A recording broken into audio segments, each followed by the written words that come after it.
Looking for a vacuum sealer without spending a fortune? Well, I do all the research so you don't have to.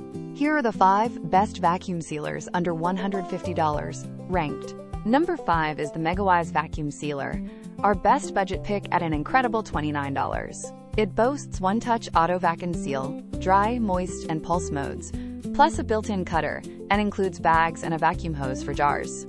The only downside is it's external only, so no chamber for heavy liquids. Coming in at number 4, we have the Bonson Kitchen Vacuum Sealer, our fastest pick at $79. It uses Globefish technology for a super tight seal and can handle 50 bags in just 20 minutes, all while staying quiet with its low 65 decibel noise.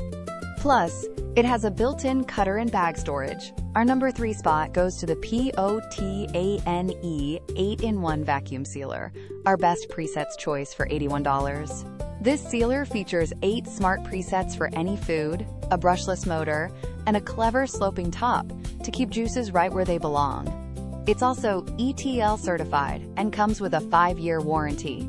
At number 2, we have the Nesco Deluxe VS12 Vacuum Sealer, our most trusted pick for $133. This powerhouse features a 130-watt double vacuum pump and keeps food fresh up to 5 times longer. It also offers dry, moist, and double seal modes, along with a gentle vacuum option. And our top pick, number 1, is the foodsaver Vacuum Sealer Machine, our best overall choice. While it's the priciest at $144, it boasts automatic bag detection. Just insert and go. Plus, it keeps food fresh for up to 3 years in the freezer and is sous vide friendly. So there you have it, the top 5 vacuum sealers under $150. For the best overall pick, the foodsaver Vacuum Sealer Machine truly shines. Links to all 5 are in the description. Thanks for watching.